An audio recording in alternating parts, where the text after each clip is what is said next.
কিন্তু আমরা এই দুনিয়া নিয়ে খুব বেশি ব্যস্ত হয়ে গেছি। রাসূলুল্লাহ সাল্লাল্লাহু আলাইহি ওয়াসাল্লাম তিনি জান্নাতটাকে সবচেয়ে বেশি প্রাধান্য দিতেন। পরে এই জাহান্নামের মধ্যে 1 সেকেন্ডের একটা চুবা খেয়ে এই ব্যক্তি বলবে, লা ওয়াল্লাহি ইয়া রাব, হে আমার প্রতিপালক, তোমার শপথ করে বলতেছি জীবনে আমি কোনোদিন নিয়ামত কি জিনিস এটা ভোগ করিনি।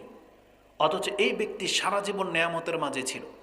কতটা নিয়ামত জানেন? আমি যখন সৌদি আরবে ছিলাম তখন এক কোম্পানির মালিকের ছেলের কথা শুনেছি, যেই ছেলের নাস্তা নাকি ফ্রান্স থেকে আসে, ডিএচএলআর কার্গোর মাধ্যমে।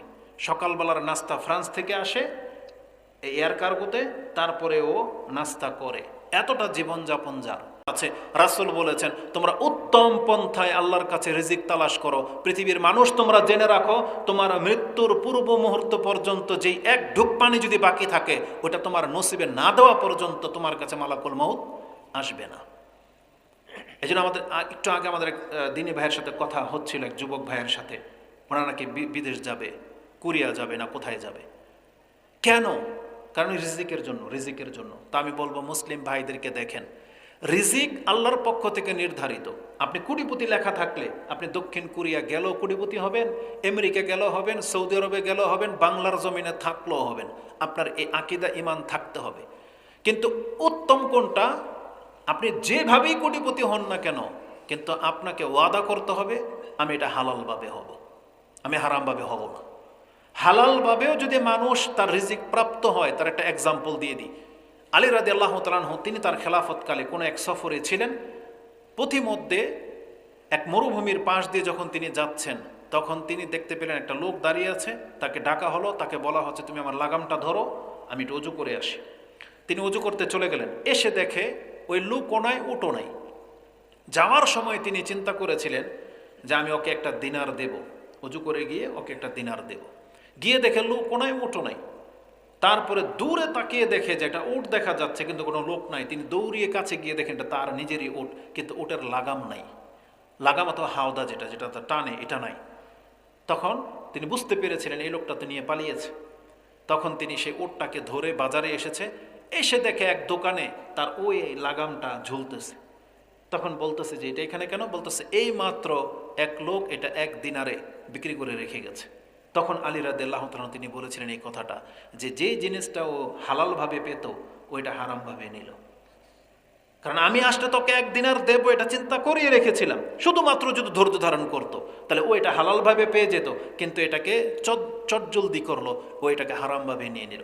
এই জন্য আজকে পৃথিবীতে যত মানুষ কোটিপতি আছেন আপনি জেনে নেন, আল্লাহ আপনার তকদিরে কোটিপতি হওয়াটাই লিখে রেখেছেন, কিন্তু আপনি সেটা 10 বছর আগে হারাম ইনকাম করে খেয়ে নিলেন, যেটা আপনাকে আল্লাহ 10 বছর পরে করতো।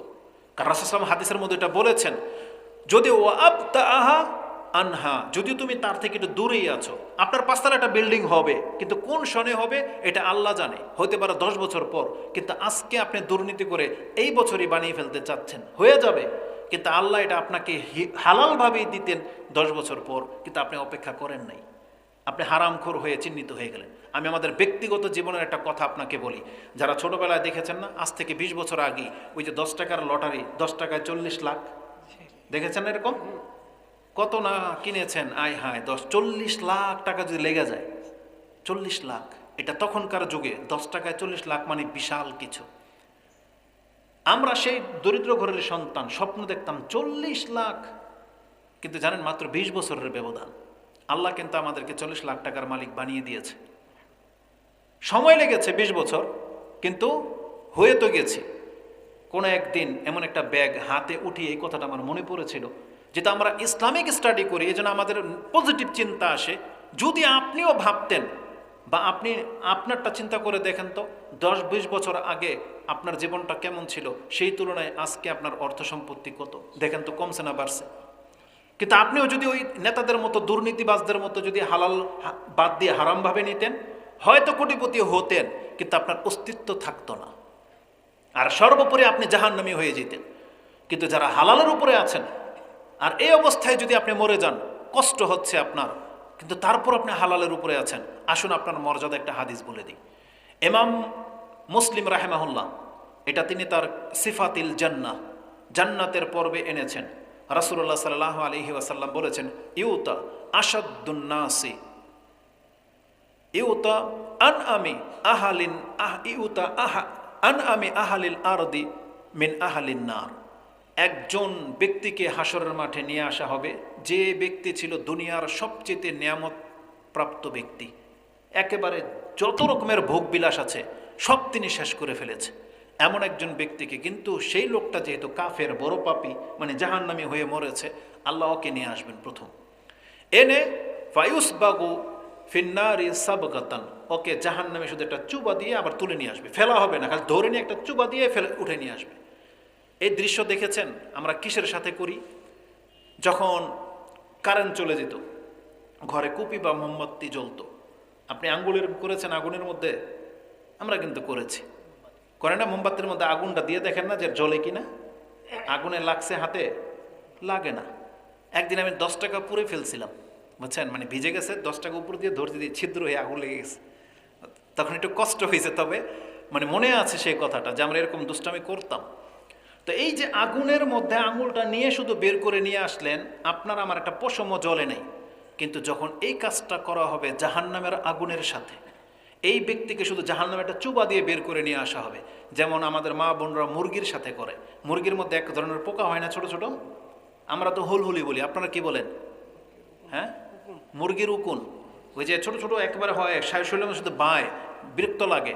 তখন তারা কি করে জানেন? মুরগিকে ধরে ওই আগুনের মধ্যে এরকম ছেঁকা দেয়, এতটুকু নেয় যাতে মুরগির পশম না পড়ে, কিন্তু পোকা যেন পড়ে যায়। এটা তারা করে। দেখেছেন কাউকে নাকি দেখেন নাই? মুরগিকে চুবা দিতে দেখেছেন পানিতে? কিছুক্ষণ চুবা দিয়ে রেখে তারা তুলে নেয়, কেন? ওই পোকা মারার জন্য।